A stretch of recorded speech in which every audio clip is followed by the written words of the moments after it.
Hall, we made a couple of different changes in your putting stroke. One, we narrowed your stance. That was a little too wide right here. And the second thing we did was we changed our grip. We started practicing a little bit with left hand low, and that allowed you to be a little bit less wristy.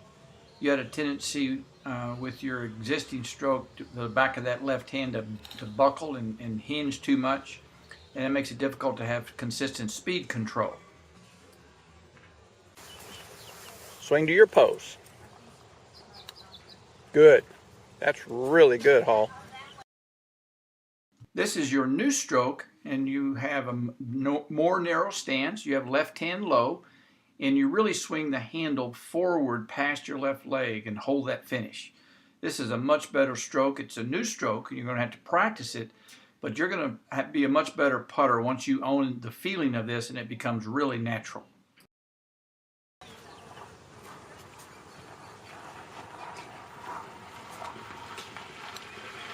Very good. Well, you were wrong. At it again, aren't you? Very good. I don't know what it feels like to you, but I certainly like all three of those are hit like a machine. I mean, you just you repeated the same stroke every time.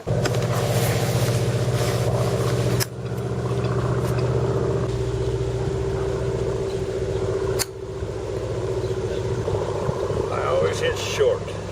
I don't get under a ball enough.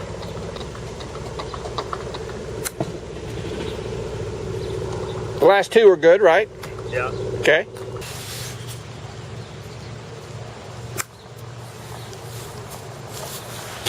All right.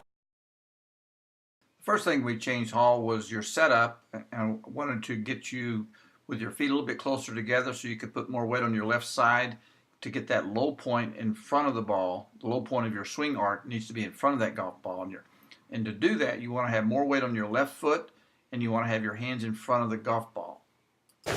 It won't sabotage you as much on the putting green, but it will sabotage you here, and that is this here. Yep. Okay? So when you stand up, one of the things that you have to understand is that the engine of this club is not your hands. It is your body. My body is what moves the club. So you're not going to keep your chest facing the ground when you swing through. If I did that, that's always going to happen. I am swinging my chest through. My chest is now facing my target. My hands are right in front of my belly button. They still are. I'm not going to keep my belly button pointing here and swing to here. My belly button and my hands are going to move through. So do a rehearsal and feel your chest swing to the hole. And I take it. There you go.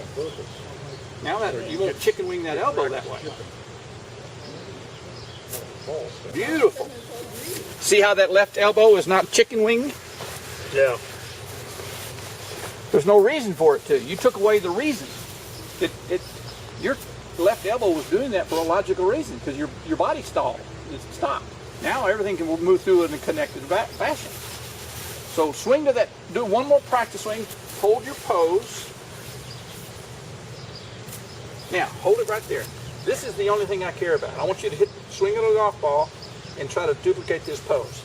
You make swing to the pose. Good, good. So your setup has more weight on your left. You see the shaft lean. Now your only swing thought is the pose. Plan a picture in your mind of that pose. Swing to the pose. Good. I'm starting to see repetitiveness. Good, good. You let your right hip move a little bit. You kind of kick that knee in a little bit. All those are good things. Good. Now, all I want to do now is add, there's a difference in this sound.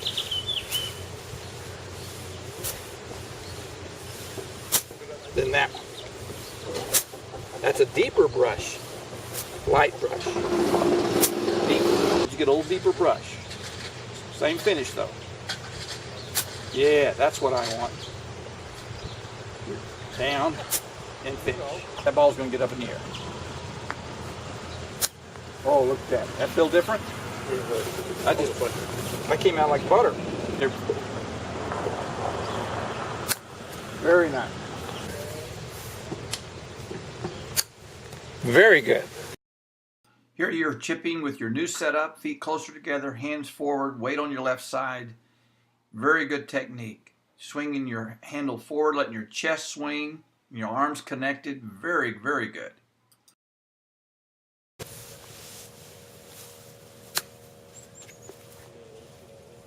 Just learn this. Good. Whoa. That's all right. You took a little bigger backswing, but sometimes where that ball ended up is going to be where you want the ball to end up because the hole's there. So what you felt there was a slightly expanded, same technique, but you expanded it slightly in your backswing and got a little bit longer shot. I don't mind that right now as you learn the technique. You learn one technique, then you adjust that technique for different targets. And the adjustment's more in how far back you hinge it. But the down and freeze is still the same.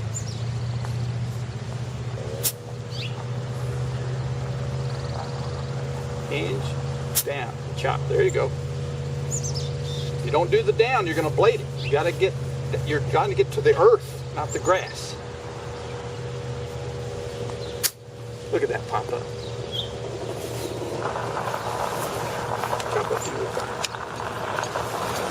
same technique, nothing's changed, you just got a different loft in it. Good.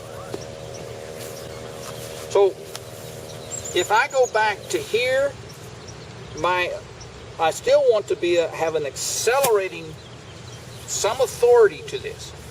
Whether I go here or a little bit shorter. Now my club head's about even with my hands, but the hit part is still the same. More, less. But I'm not stagnant with my body and just doing my arms. I'm letting my body swing. It's like a mini swing. Now I want you to go back to but we're gonna create some loft without changing clubs. But we're gonna move the ball more to the middle of the stance. Not so far back. Yes, that's your sand wedge going higher. And also when it comes out higher, here's all this grass, here's this ball. If it comes out low, it has to pass through a lot of grass before it gets in the air. If it comes out higher, it passes through less, so it comes out cleaner when you control it more. All right, that's very good. Let's go work on our full swing now. Hall, at the end of our short game session, we added the wrist hinge in the backswing to the other setup. And so you have a more downward hit. Your attack angle is steeper. You're using your sand wedge here. And that was really getting the ball up nice.